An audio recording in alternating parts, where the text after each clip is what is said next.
Are you ready to embrace a healthier, more vibrant life? Look no further than With Joy, a transformative movement and nutrition program that goes beyond the ordinary. With Joy is not just a program, it's a movement. We believe that true wellness encompasses mind, body, and spirit. Our approach is rooted in compassion care, tailored to each individual. We're here to elevate you to a place of health, wellness, and healing. Whether you're a seasoned athlete or just starting your fitness journey, we've got something for you. Our comprehensive programs include strength, mobility, endurance, and conditioning to elevate your fitness, recovery and recuperation for healing, and nutrition wellness plans to fuel your body for optimal performance. Check out our show notes for more information and links to our programs. Join the With Joy movement today and discover a whole new way to thrive.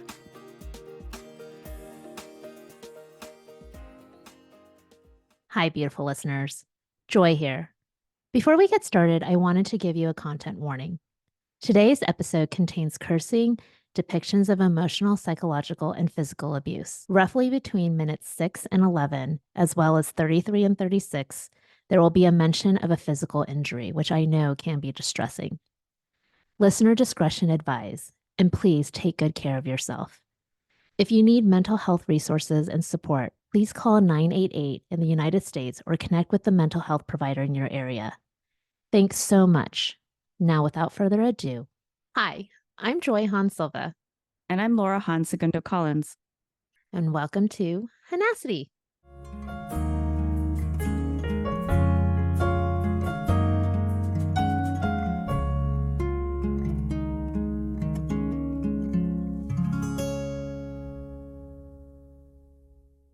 Good morning. Good morning. It's rained practically the entire time you've been here. So much. We actually had torrential rain here in New York City, folks. Yeah, I did not leave your apartment yesterday. Yeah. So I did not witness what you witnessed yesterday picking up the kids. So it was nice to stay dry. It was wading through a mini river to get during the commutes to between school, and I'm hoping, crossing fingers, that the next time you're back here that it'll be nice and sunny and happy. Or maybe if you just move here and we can have you in all seasons. Okay. Well, welcome everyone. And it's been quite the journey. We're getting closer to the end of our childhood gymnastics chapters. So thank you so much for being with us on this ride. Today, we're going to be talking about you, Joya. And you just said my nickname. That was cute. Oh, I did. You did. Is that okay? That's totally fine. But nobody calls me that but my family, which is kind of like sweet. Oh, like only anybody calls like, I don't, my friends do not call me that. Just going to check in with you right now. You know what you're about to share, and I know it's intensive. So just to recap. Yeah. Rick was let go from Pozsar's. Yeah. Right. I had a teammate who had a tragic injury. Rick is let go of Pozsar's, and I'm home recuperating from a season and an injury. A lot of times I didn't have much medical appointments. And if I did, it always would coincide with one of my teammates that was already going to therapy so that I can just catch a ride with them. And so, yeah. So it was never like I was a priority. It was my teammate was a priority. And I just jumped on if I needed any sort of therapy. So you weren't getting regular physical therapy and recovery as you needed. Exactly. And also, I think witnessing things that would happen in the gym in terms of injury and my injuries myself, you're told that you're faking it or you're lazy or whatever. So then you start believing, well, maybe I just can't hack it. And part of being an athlete is competing and working through pain. And there's an aspect to that. Yeah. And like we shared in your episode, it's like, I'm also a little girl who's not fully developed, and how much pain management am I supposed to endure at, I think I was 13 at the time. And you haven't gone through puberty yet. I have not gone through puberty. Like little girl body. I didn't go through puberty until after gymnastics. So all that stopped. And I just realized that a lot of my chronic pain could have possibly been due to not developing properly. I never correlated that with my injuries until recently. It was like a new revelation about a month ago. Can we just take a moment real quick just to touch upon that? How did that make you feel when you realized that you could pinpoint your chronic pain to something that was actually in your childhood? during this time of intensive gymnastics? Okay. Yeah, it's hard. It's hard because I think like you, like just realize it's not your fault, that it could have been prevented. When you look at your arm and you're like, I can't turn it. I can't do anything with my back. Yeah. It's been raining the whole time that we've been here. I threw my back out the first day that I'm here on That's right. something super simple. I'm just like stretching, right?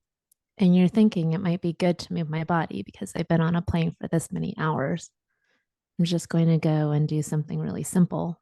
And then I'm on my back and I can't move. And to have that at 40, but also had that since my 20s. Yeah, it's like the thing that I live with.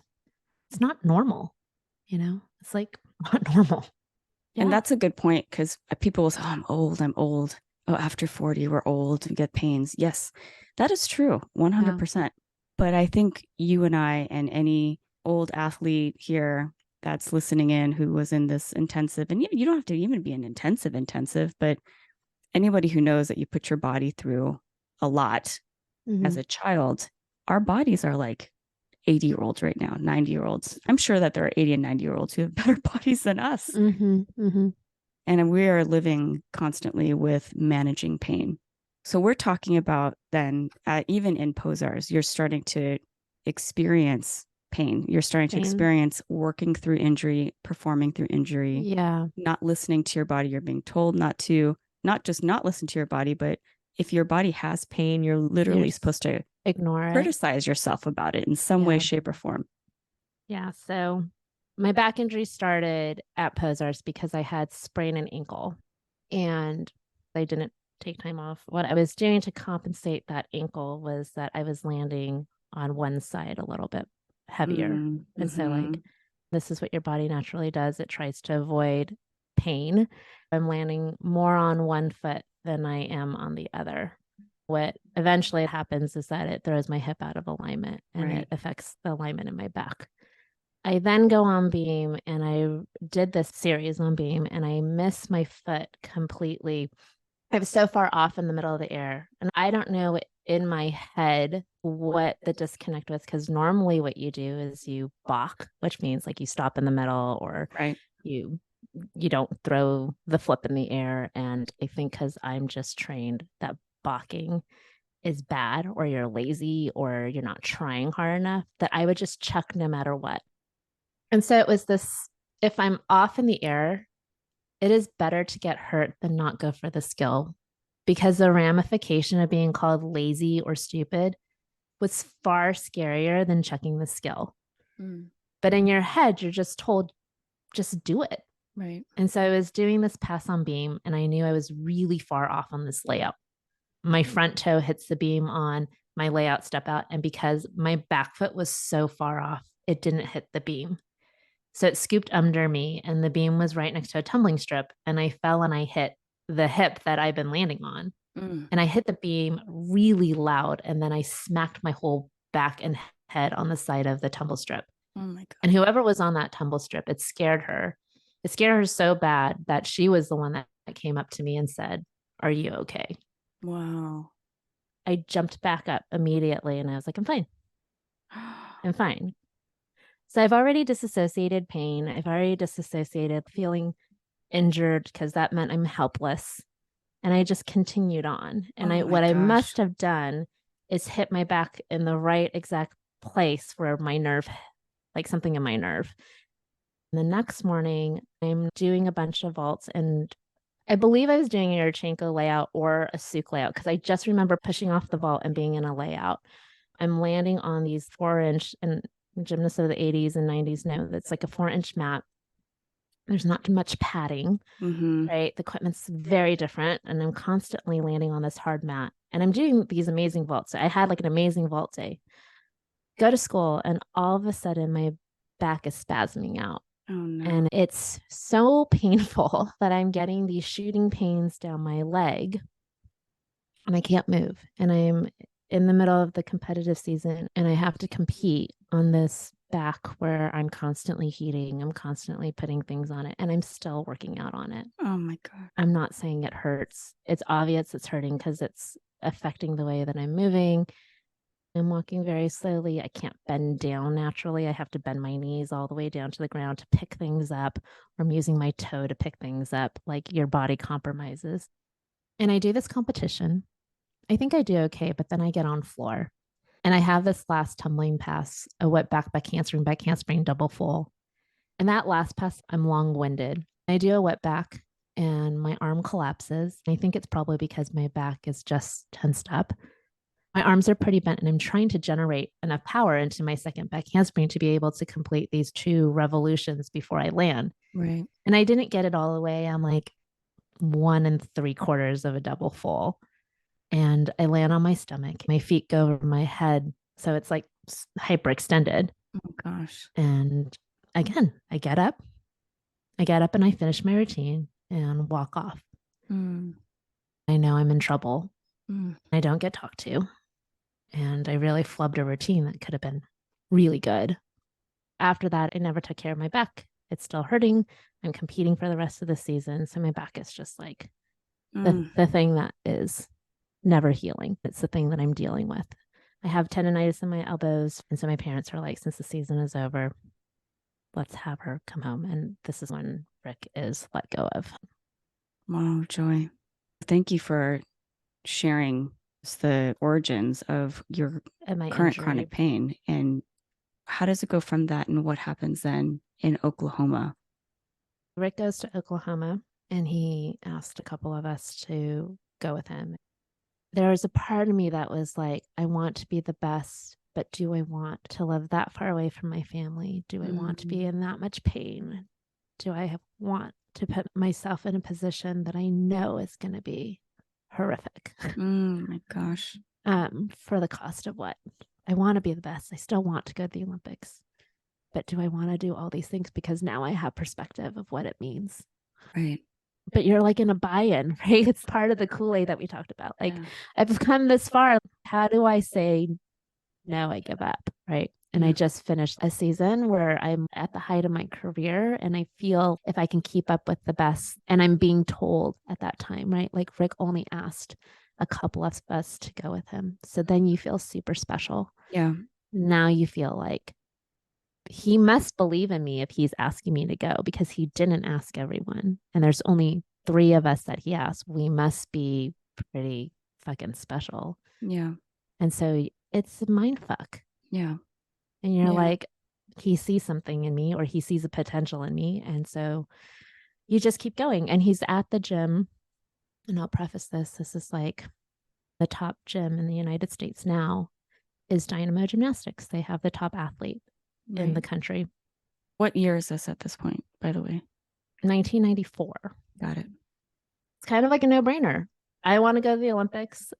My coach is telling me to come with him to the best gym in the entire world to work out with the best athlete in the entire world. So, Joy, I know that you didn't get a chance to say goodbye to your teammates at Pozsar's, which was tough, but you do have a story about getting to say goodbye to Geza. What was that like?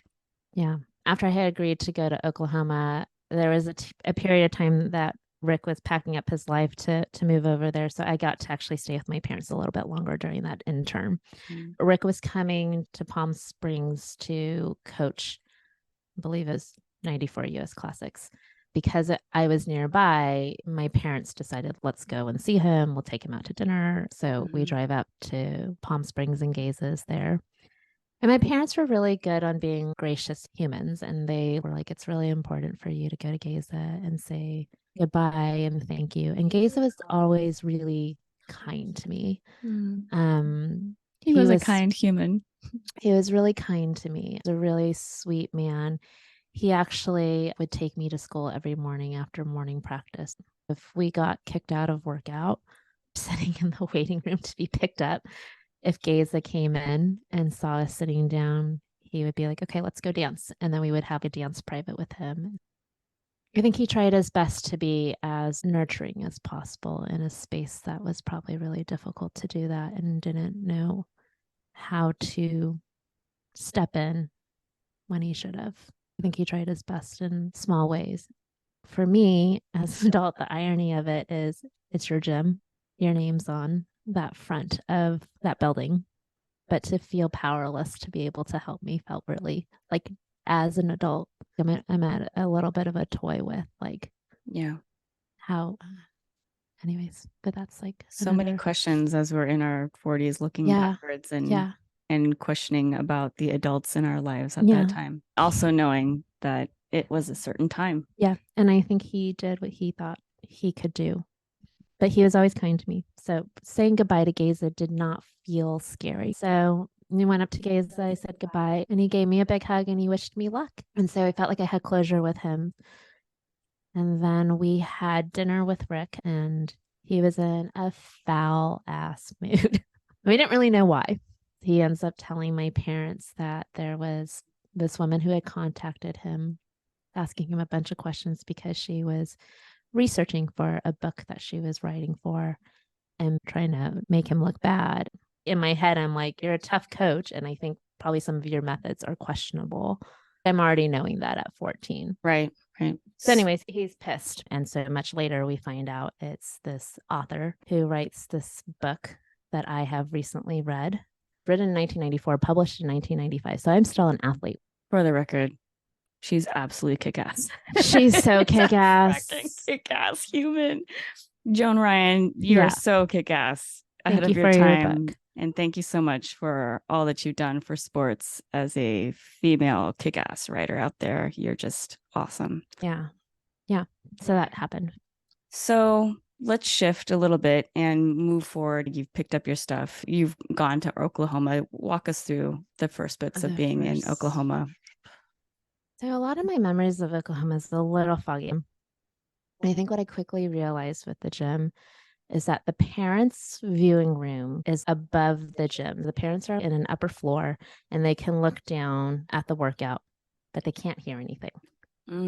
So it's very separated. I thought that was really interesting because parents aren't previewed to hear what coaches are saying, what they're doing. I think they can tell, like based on body language, that something's going on, but they cannot hear anything because they're on another floor. So at Pozsar's, there's bleachers on. It's a smaller gym, and they could hear. Okay, so that is a stark difference then.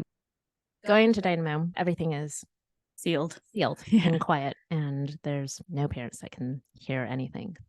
It is super serious. There's no smiles. It's almost militant. Your first practice, we line up from shortest to tallest. Rick is in front of us and he basically talks to us before the workout starts, and then we finish the workout like that. So when you have a shitty day, you still had to get in this line, stand in front of him, and it's like him just shaming you in front of your teammates. Public shaming. And so what would be 80s and 90s gymnastics without that? When you fucked public up and it's shaming. And I just remember the girls looked thin, scared, overworked, and sad. Oh my gosh. And so I said yes when I really meant no. And I'm walking into something that just feels really fucked up. And I think another reflection of this was I was one out of a very few Asian Americans there. My teammate who came out with me was African American, half Black, half Filipino, actually. She was a badass gymnast too.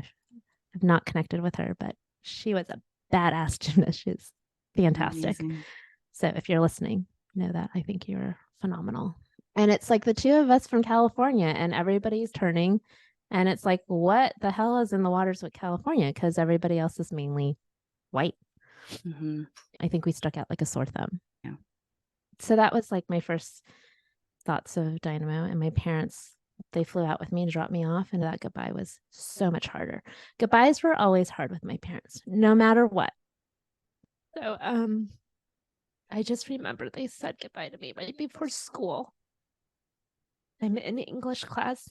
And I don't know why this teacher did this to me, but we're reading something out loud and I'm crying. And it's obvious that I'm crying in class. And she keeps calling my name to read something out loud. Oh my gosh. I don't know if she's trying to figure out, like, do I need to help her or what? But she keeps calling my name. And I can't even, like, read it without my voice sort of changing.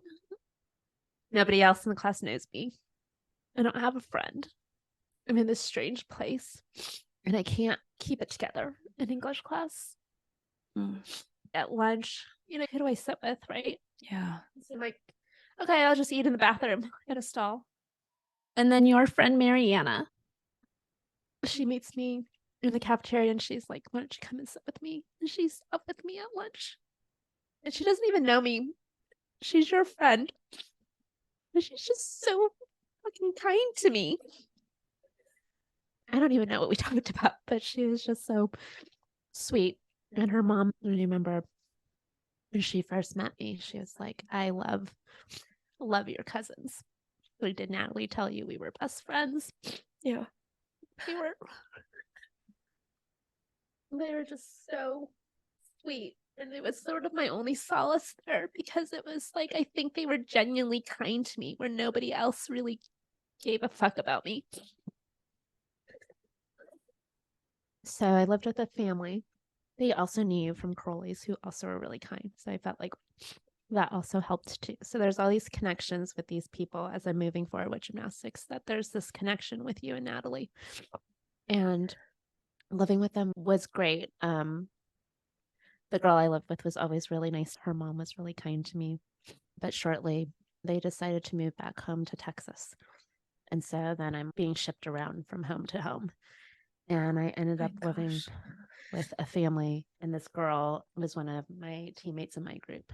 And it's just hard because they weren't directly unkind to me. They were always nice, but it's one of those things when you are competition and you're in direct competition with somebody, there is this thing where it's like, how much am I going to be a priority in these decision making? Or how much is me being a competitor going to have an effect on the way that you treat me? And so there's like, you lose trust. And I'm already losing trust because all these adults around me are not trustworthy. Yes. And I can't be honest. And I have to minimize my pain. I have to pretend that I'm okay. And all these adults around me are not saving me. That's right. My God. And my parents are so far away. I don't have anybody. That was sort of like my experience being away from my parents. It's just so much harder being further away too, because they couldn't just jump on a plane. They couldn't jump in their car if I was hurt or if I needed them, or if they felt like, like, oh, let's just check on her. I'm hugging you right now. So sorry that you had to go through that alone. And huge shout out to you and to any of the girls that had, in following your dream, had to give up your family and live in a boarding situation. Gymnasts who board, there's a special level of toughness that you had to acquire to go someplace that's not has no familiarness to you whatsoever, and find a way to make it yours. At least I had my sister. We had built family together. I'm really glad that Mariana were there with you to at least have something to hold on to, and the other family that you were with in the beginning, because they're fantastic humans too. Yeah. That being said, it cannot undermine how hard it was for you. Yeah. And I just recognize that this is something that I wasn't aware of. This is the newest part of you and I sharing our stories with one another. I didn't know how intensive it was for you. It's not something we shared. Mm-hmm. Now that I know, I just feel so in the same vein that Joanne had felt responsible in many ways. I too feel very responsible for this pain that you went through. I'm so sorry, Joy. And I know it's not my fault. There's this intellectual side that knows these are decisions we all made. Yeah. I get that. And I just wish I was there for you. And I am so sorry. I wish I was, because of how old was I then? Like 17 or something. I wish I had more of a capacity to advocate for you. And like I shared with you the other day, no matter what you would have said, it would not have changed the outcome because I was the type of kid who was going to go no matter what. And to have expectation that you at that age should have done something is ridiculous. Would you have those expectations on any child? That's how we're trained, right? Yeah. We are definitely trained to be, you can't be a kid. You have to be grown. But my whole thing is like, where are the grown-ups to being grown-ups? Why does it fall on us to be able to take care of those things? Because that's not our role. That's not our fault. No. We're kids. You know. Are you overwhelmed, stuck, maybe disconnected in your relationship? Would you like to find more clarity and balance? Look no further than Laura Collins, LCSW, providing individual and couples counseling with warmth and empathy, a safe space to navigate life's challenges and connect you with your shine. Laura also specializes in working with current and former athletes and coaches, performance anxiety to post-competition transition. She understands the unique mental demands of the sports world. Curious to dive deep? Check out the links in our show notes for additional information about our practice and how we can support you in your journey.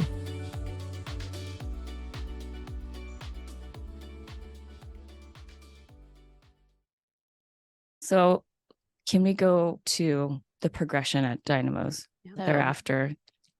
So like I said, Dynamo was the top gym in America at the time, and there were 2 coaches that were known. My beam coach was a huge presence at Dynamo. She was kind of known to be sort of like Marta Crowley in a lot of ways, the technician, the one that when she walked into a room, everybody got super serious, super quiet, because she was the brains of the operation. The other coach was known to be like Bella Crowley, the ego, the personality, the motivator. He had a boisterous personality, very demonstrative. It was known and even said that they were trying to create an empire like Crowley's and that they wanted to be better than that. And a lot of it was that mentality. And this beam coach that I had was incredibly intimidating. And I just remember the first day I witnessed her being really hard on one of my teammates, and it scared the shit out of me. It felt like she used shaming as one of her coaching tactics to motivate us. It just felt really cruel. And so that scared me. And it wasn't just weeks, it was months. My first few months, she called me Julie. Oh, Lord have mercy. She didn't even know my name. And I just remember like, I'll be Julie. That's my name for the rest of my life, because I could not correct her. The idea of correcting her terrified me. Wow. And so every time she said Julie, I turned my head, I took the correction, I did what I needed to do. And it wasn't until one of my teammates, she just goes, you know, her name is Joy. And I literally shrunk and my stomach went up to my throat. And I was like, you just called me out. Oh, shoot. And I am totally fine being Julie. Oh, Joy. She looked at me and she's like, why didn't you tell me your name was Joy? And I didn't know what to say, but it's a stupid excuse. You're basically shitting in your pants and you're like, I thought I heard Joy. Like, oh my God. Because I don't have an excuse. I can't tell her, you scare the shit out of me. Yeah, exactly. Holy crap. And I didn't want to correct you. So I was like, that's what I heard. I heard Joy. Thanks. And she chuckled. And I just remember that chuckle just felt like power.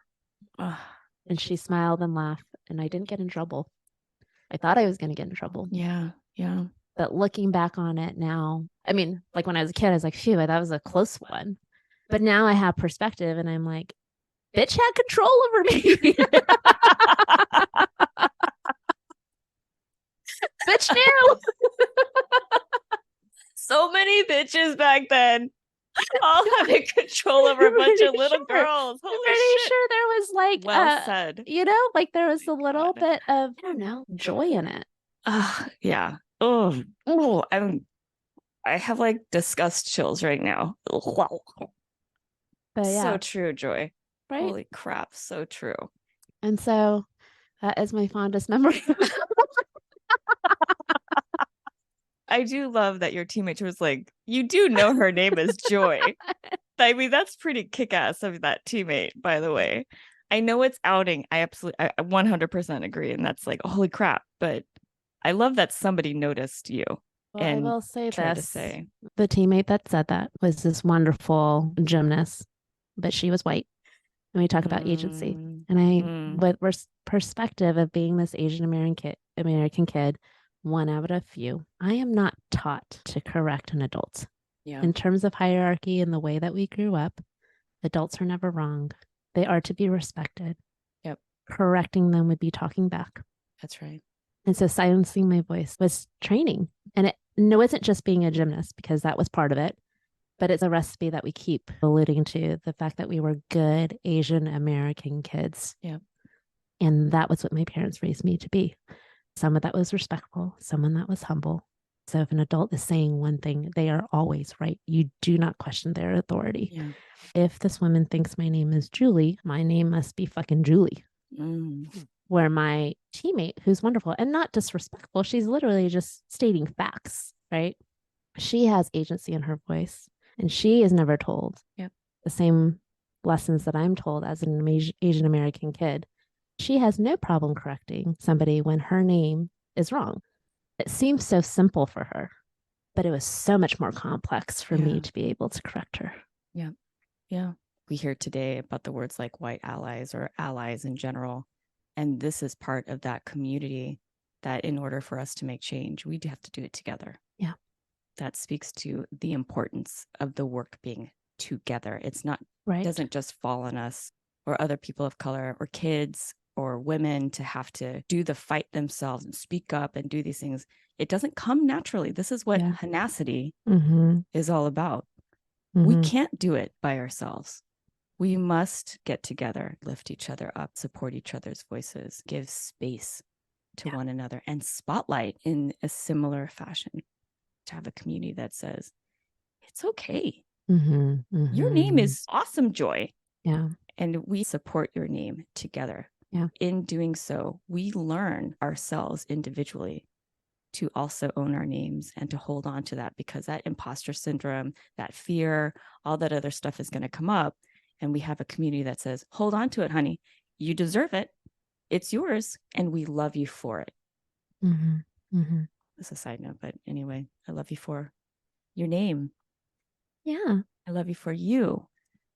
Shifting gears. Yeah. I feel like my understanding is that the tension in the gym sort of gets a bit more intensive. And coinciding with that intensity is you becoming more injured. Can you tell us more about that? Yeah. Being further away also complicated more so, because if I was hurt, I didn't get to go home like I would if I was in Sacramento. And at this point, it's so early on. My parents don't have relationships with anybody to be like, hey, can you help my kid? Right. So you really have to rely on people. And I didn't have anybody. So my back is still pretty messed up. I'm with Rick. I'm in his group. It just feels so much more intense because me and my other teammate, it just felt like there was a lot of proving. I don't know what it was, but he was just so much harsher on us. And it was almost like us versus Dynamo girls, like the girls he brought versus the girls that were there. So there's one day I'm on bars, and for some reason I couldn't catch my Ginger, which is a release move, which was a skill that I competed years with. And so it was unusual that I was having an off day. My back is still not fully recovered. I'm still having chronic pain, but I'm doing this release move and I'm constantly missing. Back then, there wasn't much of a softened mat to break your fall. And when you do a release move, if you miss, it looks scarier than it is, but basically you stay in a stretched out position and you land on your stomach like a pancake. And that's supposed to be the best way to fall if you miss a release. So I'm doing that over and over again. And because the mats are not as soft and it's a pretty far fall, each time I'm rotating and I'm doing this flip, again, kind of like my fall on floor, my feet are sort of hyperextending over my head. Not like a scorpion, but I'm in an extended arch position. Yeah. And Rick is making me do it over and over and over again. I remember I kept on ripping too, like my hands were almost raw. And I basically have to stay on that event or the entire workout. And it's the first or second rotation. I'm hyperextending that back constantly, falling on my stomach and crying because I'm frustrated. One, I can't do what he's asking me to do. I'm getting called names. I'm getting shamed in front of everyone. And he's rotating with the girls, and I'm still on bars with other girls. And he's yelling at me across the gym as he's coaching the group on a different event. And I almost am hoping that I get kicked out. Like at that point, you're just like, just kick me out. Yeah. Let me just be done, you know? And he's not. And he's just yelling and screaming. And I'm hoping to be done.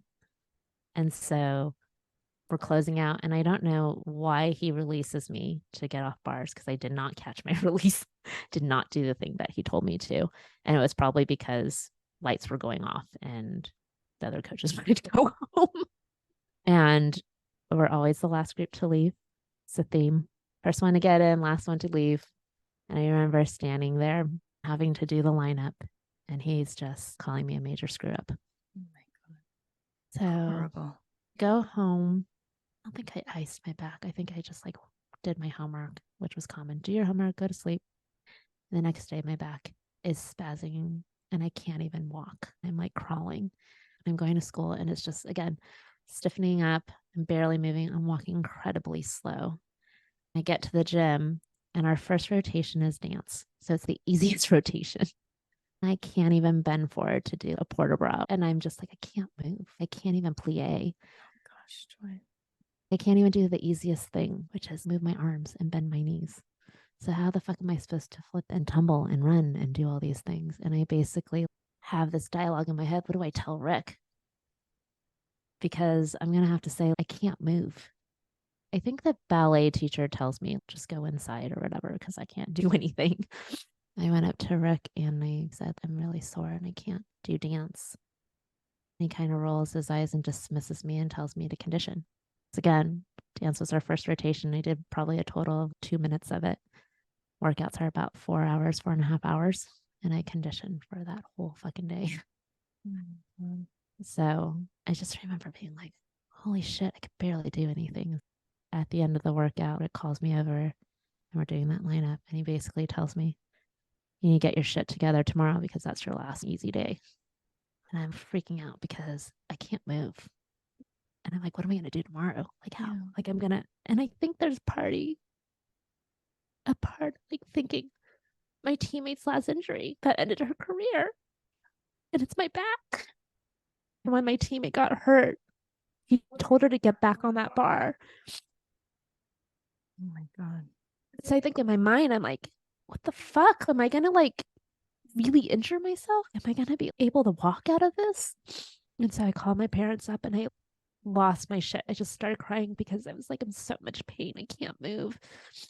And I think my parents are just like, just tell Rick. Like, it's an easy, just say that you're hurt. Don't do it. And you're like, you don't understand. I have to do it because he told me I cannot have an easy day tomorrow. I have to get back on that bar. And I can't do it. And I say I want to come home. I can't do it. And I'm freaking out. I'm like, I'm done. I'm just done. I don't want to do this anymore. And so I'm hysterical on the phone. And I just remember my dad saying, like, okay, you can come home. Like, come home. That's totally fine. And I think my mom is crying. And then he tells me, you can come home, but you have to tell Rick. Just lost it. Because there's no way I can tell Rick. So scared of him. I'm so scared of what he would say. I said yes. I have to say, like, I don't want to be here anymore. What is he going to say to me? Am I this major failure? There's no way I can tell him. And I like have this panic attack. I'm hysterically crying. And I remember the family that I live with. I don't know why they didn't have a landline. And I'm in some restaurant on a payphone. Oh my God. This collect call to my parents. And I'm just like, you want me to do what? I need to call Rick and tell him that I'm leaving. And I couldn't do it. And so I left Dynamo. My dad called Rick. I don't know what he said to Rick, but obviously told him that I was done. And I left without saying goodbye. I never went back. I had a teammate that I went to school with who picked up my gym bag and brought it to me because I couldn't even clean out my locker. I was so afraid to see Rick. Still to this day, I'm so afraid to see Rick. I'm so afraid of what he would say to me. And I'm 43. It's been 30 years. So that was the end of Dynamo. Me coming home and being in a lot of pain. I'm in LA and my parents ended up taking me. I don't remember what the doctor's name was, but because my dad's such a huge Laker fan. It's like one of the physical therapists that works with the Lakers. That's pretty And- awesome, actually. Yeah. Lakers forever. We love you. They do a thorough examination. And I did a bone scan when I was in Sacramento. So it was in my file, and they said it was the shittiest bone scan they'd ever seen. I was like, okay, great. They didn't use the word shittiest, but basically they said this is a horrible bone. So they basically run a bunch of tests and did an MRI, and they caught this thing where I apparently had a very slight case of spina bifida, which is a birth defect where your vertebrae doesn't fuse together. And they were saying that with gymnastics and the impact that your body is going through is a recipe for disaster when it comes to bending backwards and jumping and all that stuff. And they advised me that there's like a 1 in a million chance for athletes to go and pursue their Olympic dream. It's probably best to rethink this and see if this is something you really want to do, because if you continue, this could potentially be something that you deal with for the rest of your life. So they advise to take time off, rest. The physical therapist of the Lakers team. The Los Angeles Lakers professional basketball that work with team.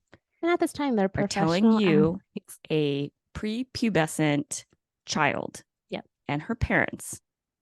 I just have to leave that there. Yep. That I should probably rethink this career path and lighten the load. And there's no wonder that I'm in pain, is what they say. So like anybody, we go for a second opinion. I don't know who we go to. I don't remember like how we get connected to somebody else, but we get connected to somebody else and the doctor's like, yeah, it's probably just, being a gymnast and bending backwards, like just rest, go back. And so that's the opinion that we stick with, because that's the narrative we want to believe, that nothing's wrong. It's probably just sore muscles, your back spasms because you're bending backwards and you're doing things that are natural because you're an exceptional athlete. So take time off, then get back to work. So we went with that. I go back to Pozsar's for a little bit. My old teammate, Kara, calls me up and she says, hey, there's some coaches out here that took over rec. Why don't you check it out? And then my beam coach calls me quickly after, because she has found out that I have left Dynamo, and talks to my parents. And because there's this familiarity, like which beam coach, by the way, from Pozsar's. From Pozsar's, got it. Yeah. They talk to her and they're like, just try it out, see what it's like. But I'm so injured at this point, right? Like I can't move. My back is pretty messed up. So going back to Pozsar's, I ended up not being able to compete that season because I am still fucked up. Yeah, poor babes. Yeah. And what happens when I'm at Pozsar's, the coaches were perfectly fine with me, but because I was injured, and this is common, you're tossed aside. Yeah. And you're ignored, and I'm not really getting coached because I'm injured. Shortly after that, my old teammate from Dynamo ended up going to Brown's Gymnastics in Texas right when Bella Crowley announces that he's coming back because he has a potential Olympic star. So this is 95. The coach that took over Crowley's when Bella retired, he's this Russian coach who basically is the dynasty of USSR gymnastics. He is the Olympic coach from 1980 to the 92 Olympics. He's the coach that gets those gold medals for Russia for that dynasty. He is now hired to coach at Brown's Gymnastics. So then it's like, okay, I get to be with the best. And not only am I with the best, I'm also working out with a legend. I'm working out with Svetlana Boginskaya. So she is badass gymnast. Gorgeous, beautiful gymnast. Gymnastics legend. Absolutely. And so literally like, where do I sign? Yeah.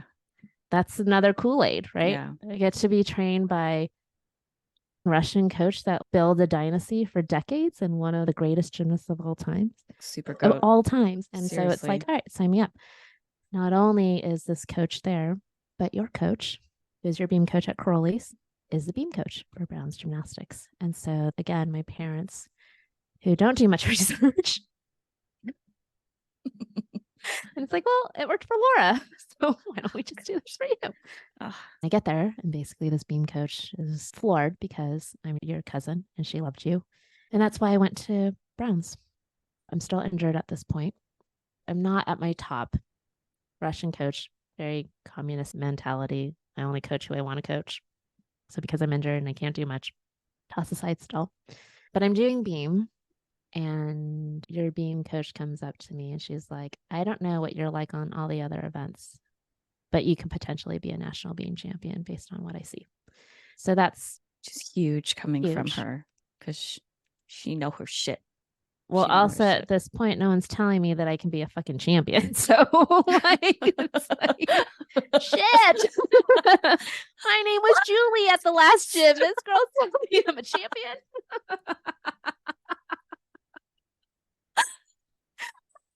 Step up in the right direction. Right? Like that's like weird. From Julie to national champion. Hashtag. So that's where I'm at. But my back is still pretty fucked up. So Yeah. I'm still not at my top. And so she probably saw me on bars and was like, well, that's not a national champion. I barely can do shit. Oh, babe. Yeah. Just beep. So yeah, so that was really cool. I'm living with my old teammate from Dynamo who was a wonderful gymnast, fantastic gymnast. But a situation happened that made it difficult for me to live with them anymore. So it prompted me to come home. And so I came back to LA. My dad basically says, we're done moving around. You want to do gymnastics? It's going to be in Los Angeles. So he suggests a couple of gyms in Los Angeles. And I think at that time, it's like, they're not the best. I've given up. The dream's not achievable at this point. Like I'm done. And I'm hurting. The prime is gone. I hit my peak. I think I'm good. I go to a doctor's appointment and what solidifies it is I'm recuperating from this injury still and I'm finally getting the treatment that I need because now I'm home and it's consistent. We meet this therapist. I called her Dr. Cindy and she took a look at my back and said to my mom, because we're still contemplating on whether or not I continue. She looks at my mom and she says, do you want a champion or do you want a daughter? And my mom's like, we're done. Gymnastics is done. Let's move forward and figure out what that looks like. So I quit. And that was the end of my gymnastics career.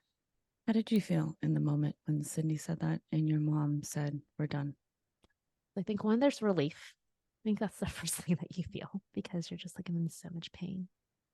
Then the absolute, like, I'm a fuck up, I'm a failure. You just feel like there's so much time that I invested in this. Yep.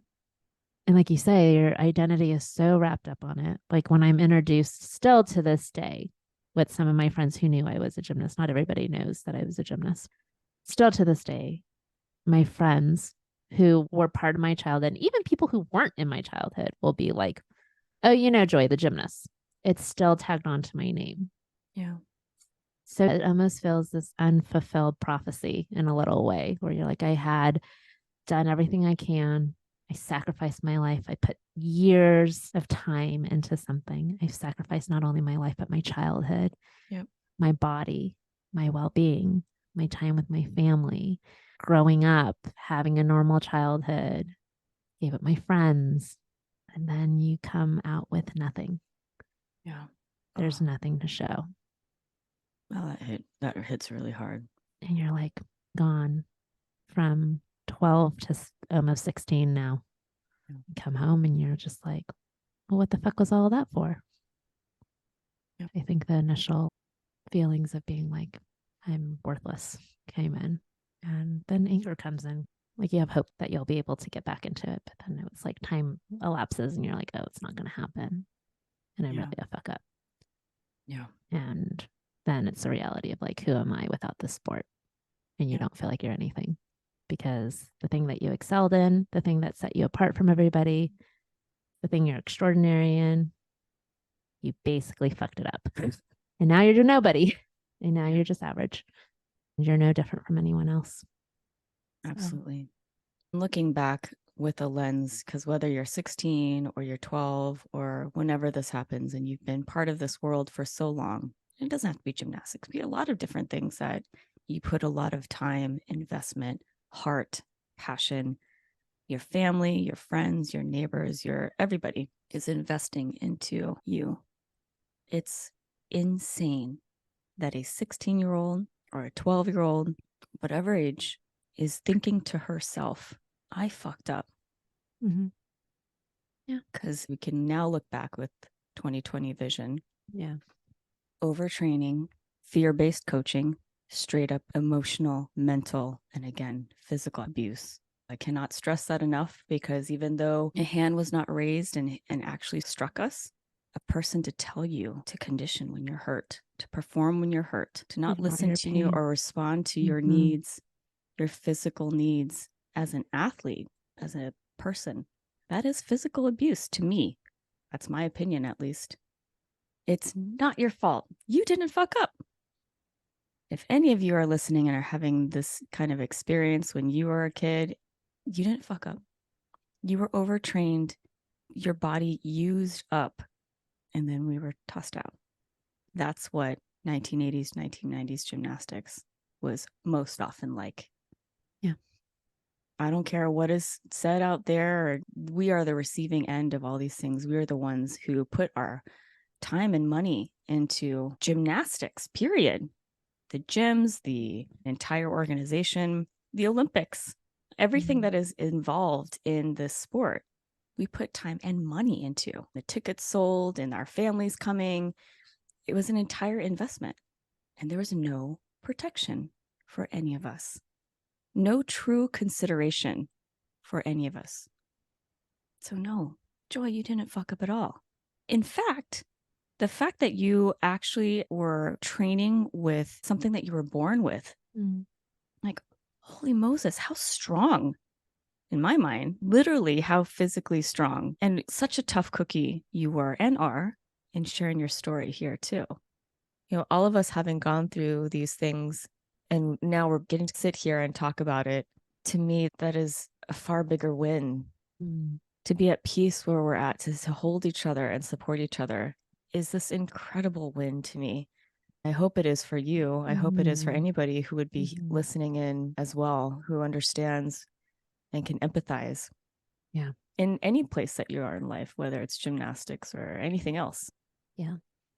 So I wanted to check in with you. How are you doing? I'm okay. I'll be okay. What happened was not okay, but I'll be okay, I think is where I'm at. Knowing that we're on the other side of this.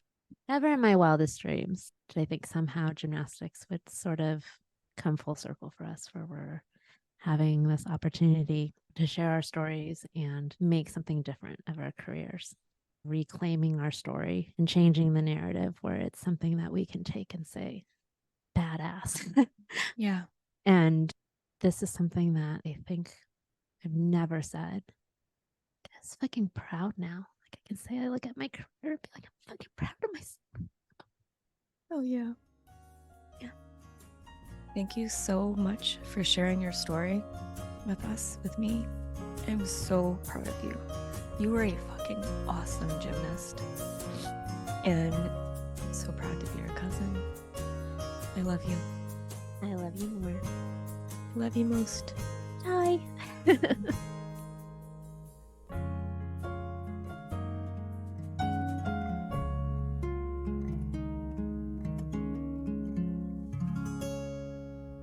Coming up on Hahnacity the podcast, Group 1, it may be the season finale of Hahnacity, but this is only the beginning for us. It's just so cool that we've sort of been adopted into this new family in a way, and that people have really opened their arms to allow us to be a part of the space. We've been silent for so long. We've been thinking that it was a lonely story, like Kara said in her episode. But the reality is, like you mentioned, is we're an excellent community. And the more we share our story, the bigger the love, the bigger the support, the bigger the community, and the faster the healing, in all honesty. Yeah. Hahnacity community, we are beautiful, brilliant, and strong together. Join in the celebration on episode 11, the finale, on Amazon, Spotify, and YouTube.